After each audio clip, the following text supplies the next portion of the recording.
네, 안녕하세요. 체스입니다. 9월 17일 아침 브리핑 시작해보죠. 자, 미증시부터 좀 체크를 해보면 전일 미증시 같은 경우는 다우산업 마이너스 0.18%, 나스닥은 플러스 0.13%, 양지수 혼조세로 마감을 했습니다.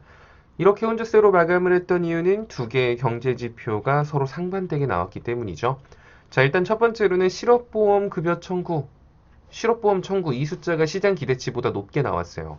이 말인 즉슨 고용 현황이 그렇게 좋지 않다라는 걸 보여주는 거예요. 경제 회복이 좀 더딘가? 그러니까 사람이 안 뽑히겠지. 그러니까 사람들이 실업급여를 막 계속 신청하겠지. 요런 거죠. 자, 그리고 두 번째로는 소매 판매 지수가 늘어났거든요. 그러니까 사람들의 소비 활동이 좋다라는 걸 보여주는 거예요.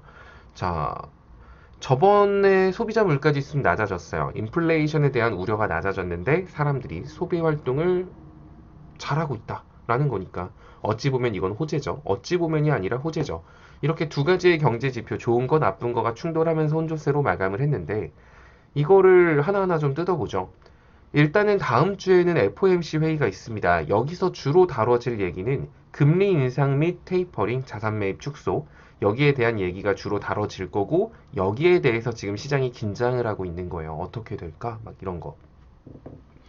근데 과거 연준이 말을 하길 지금 시장 물가 지수는 괜찮아. 근데 고용 지표가 영 안 좋은 것 같아. 그래서 고용이 더 좋아질 때까지는 좀 시기상조인 것 같아. 약간 이런 뉘앙스였단 말이에요. 그런데 어제 실업보험 청구 숫자가 늘어났죠. 그럼 고용 지표가 개선되고 있다라는 게 아니죠. 사람들이 일자리를 가지지 못하고 잘리거나 뭐 이래서 실업급여 청구가 늘어난 걸 테니까.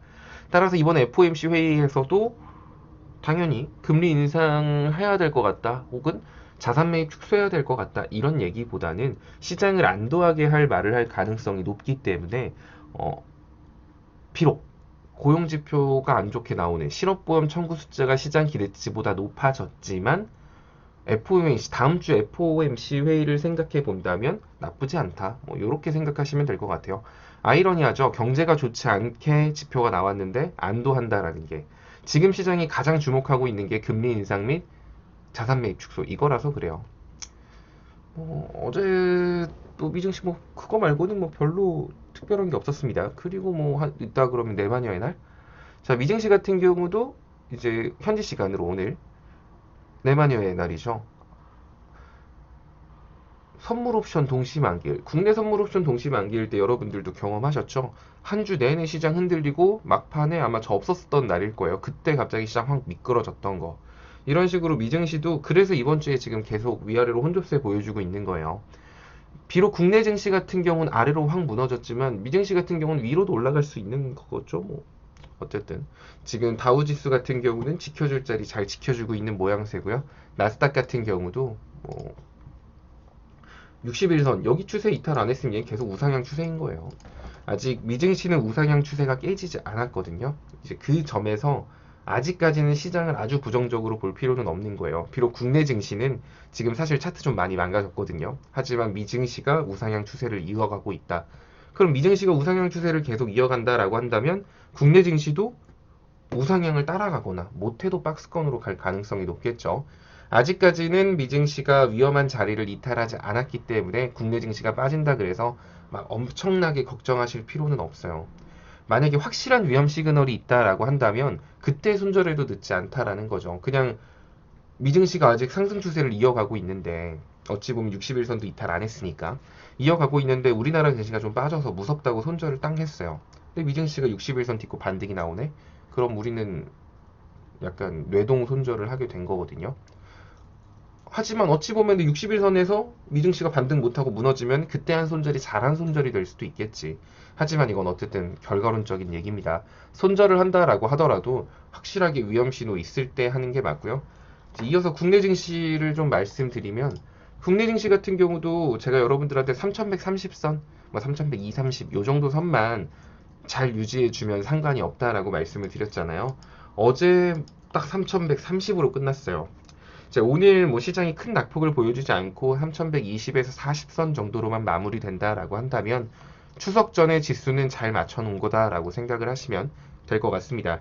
가뜩이나 추석 때 어떤 돌발 악재가 터질지 몰라서 시장이 매도세가 강하게 나오게 되는데 그 매도세를 이번 주에 이긴 거예요. 지금 금요일이면 월, 화, 수, 목이잖아요. 월, 화, 수 동안 올려놓은 거 목요일 날 좀 뺀 거죠. 결국에는 이번 주 한 주 보합으로 끝나도 이 자리에서 시작해서 이 자리에서 끝나도 선방했다라는 겁니다. 원래는 월요일 이번 주에는 지난주 금요일보다 더 아래로 떨어질 가능성이 높았던 한 주였는데 뭐 요 정도 수준만 해도 그래 잘했다 약간 요런 느낌. 자, 이어서 이제 종목에 대해서 좀 말씀을 드리자면, 자, 지금 시장이 막 이렇다 할 이슈가 없어요. 막 긍정적으로 막 정부가 무엇을 지원하겠다, 뭐 미국에서 어떤 산업 분야가 지금 뭐 지원을 받아서 잘 나간다, 뭐 주요 정책으로 이런 산업군을 키우려고 한다, 뭐 요런 얘기들이 나와가지고 막 종목들이 꾸준히 우상향하기보다는 기대감, 뭐 상승 모멘텀이 지속되고 있다, 뭐 약간 요런 건데 최근에 원자력 관련주들 좀 잘 가죠. 서전기전부터 시작해서 어제는 우진 상한가 갔을 거고요. 그죠? 서전기전, 우진, 한전산업, 뭐 우리기술, 뭐 이런 여러 가지 원전 관련주들이 있는데 일단 얘네들이 왜 올라가냐라고 생각을 해보면 그것 때문이에요. 뭐그 핵연료를 재활용할 수 있는 기술 그걸 이렇게 연구 결과가 있을 거 아니에요. 막 핵연료를 재활용할 수 있는 기술에 대한 거를 우리가 연구해 봤더니 이거 괜찮은 것 같아요. 그 보고서를 한미 공동 연구 운영위원회가 승인을 했대요. 그거 잘 읽어볼게 한번. 괜찮으면 한번 해보자. 약간 이런 느낌. 이게 뭐 미국 정부에서 공식적으로 앞으로 핵연료 재활용할 수 있는 기술을 적극적으로 개발해라 이런 식으로 지시를 내렸다거나 그런 건 아닙니다. 하지만 그만큼 지금 시장에 갈 게 없으니까. 게다가 원자력 관련주들은 제가 일전부터 여러분들한테 계속 말씀을 드렸지만 얘는 정책 관련주로도 묶일 수 있는 종목이기 때문에 원전 관련주가 낙폭이 커졌을 때는 사도 된다라고 말씀을 드렸죠. 사실 그게 이럴 때 아니에요? 제가 원전 관련주 너무 올라갔을 때 어쨌든 얘네들은 지금 사기보다는 좀 많이 빠질 때 사서 모으는 종목이다라고 했던 거 기억하실 거예요. 마찬가지예요. 지금 명확하게 어마어마한 뭐 수주를 했다. 원전을 뭐 추가로 건설한다. 뭐 이런 내용으로 올라가는 게 아니라는 거. 이거를 인지하셔야 돼요. 그래서 이렇게 갭 두고 막 올라가게 되면 그거 섣부르게 잘못 잡으면은 굉장히 아플 수 있어요. 원전 관련주는 낙폭이 커졌을 때 잡으시면 어차피 정책주랑도 연결될 가능성이 높기 때문에 분명히 좋은 섹터라고 봅니다. 자, 우진 같은 경우는 뭐 오늘 갭뜨겠죠, 뭐. 서전기전도 어제 뭐 시간에 잘 갔더만요. 갭뜨겠죠, 뭐. 그럼 그 갭자리 메꾸겠죠. 한전산업도 뭐 잘 갔고, 우리기술.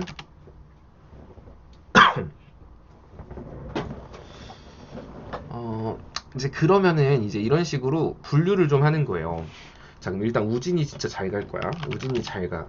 우진이 시작부터 막 서킷 걸리고 15%가 올라갔네. 근데 서전기전이 1차 서킷 아래가에서 예를 들어 시작을 해요. 우진이 시작하면서 막 15%, 17% 이렇게 올라간다. 그럼 서전기전도 1차 서킷이 안 걸린 상태면 1차 서킷 걸릴 가능성이 높겠죠. 그럼 이럴 때 우진의 흐름을 보면서 서전기전을 추격 매수를 하는 거예요. 이게 대장, 부대장 매매하는 방식의 기본입니다. 앞에 딱 기준점을 두고 그 밑에 있는 부대장을 산다. 서전기전이 또 너무 올라갔어. 이거 왜 이렇게 올라갔대? 서전기전이 13%야. 자, 그럼 다음번에 쉽게 움직이는 종목이 한전산업이죠. 예를 들어 우진이 17% 올라갔고 뭐 서전기전이 13% 올라갔는데 딱 봤더니 한전산업 아직 6%다. 이러면 한전산업을 따라잡고 약간 요런 식으로 대장을 놓쳤으면 부대장, 부대장 놓쳤으면은 뭐 그 밑에 있는 장군 이런 식으로 따라가는 매매 방식. 이거에 대해서 오늘 이거 해드려야 되는데 장중에 교육을 한번 해드리긴 할 건데 이걸 해드릴까? 요 근래 시장에서는 진짜 이슈가 별로 없어서 이런 식의 매매가 제일 좋은 것 같아요. 그냥 아침에 올라갈 것 같은 거 약간 추격 매수해서 많이 먹지 말고 조금 먹고 나오고 이런 식으로 가야지. 근데 지금까지 보면 아침에 시초에 갭 두고 그 갭 상승폭 유지했던 적이 거의 없는 것 같아요. 어제 같은 경우는 에이프로젠 이 친구들이 박살났습니다. 시초에 갭 두고 막 17% 가고 막 상한가 가네 마네 했는데 윗골이 다 뺐고요. 그 전날에는 이트론이었죠. 그 전날엔 이트론 15% 갔다가 다 뺐고요. 그 전날에는 엔지캠이었을 거예요. 이런 식으로 가고 있어서 물론 얘네들 다 제약바이오긴 한데 갭든 종목이 그 상승폭 유지 못하는 가능성이 크기 때문에 오늘 원전 관련주들도 시초에는 되게 좋은 모습을 보여줄 수 있어도 윗골이 달고 다 빠질 가능성이 높아요. 그러니까 시초의 변동성이 크기 때문에 그거를 노려서 뭐 난 2, 3% 뛰게 할 거예요 하시는 분들을 말리진 않겠지만 갭든 종목 따라잡는 거 별로 안 좋아합니다. 그거 따라잡고 저한테 질문할 거면은 사지 마요 그냥.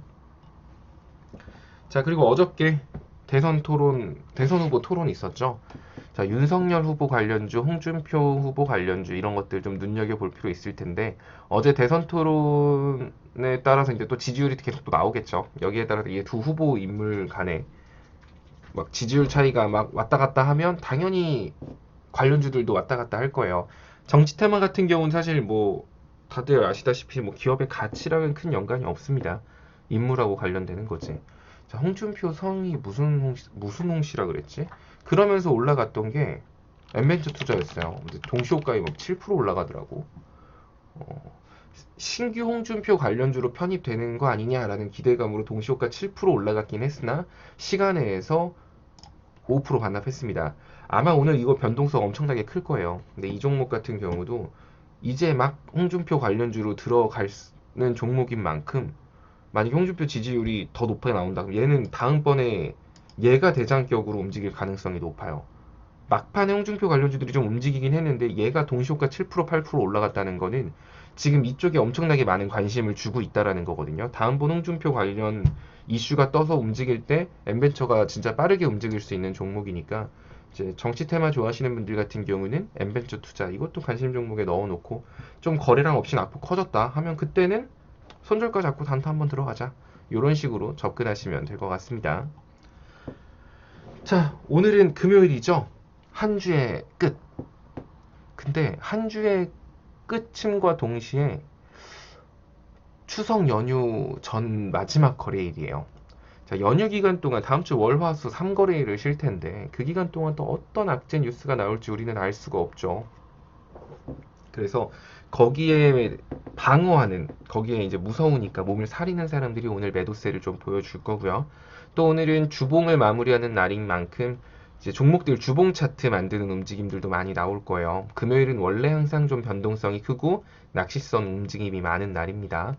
그러니 여러분들도 좀 신중하게 투자를 하시면 좋을 것 같아요. 뭐 오늘도 뭐 엄청 재밌을 것 같진 않아요. 근데 그냥 저냥 평이할 것 같습니다. 뭐 엄청나게 폭락할 이유도 없고 급등할 이유도 없으니까. 자, 뭐 좀 더 자세한 얘기들은 제가 방에서 하나씩 짚어드리도록 하겠습니다. 다들 오늘 하루도 본업에서 화이팅입니다.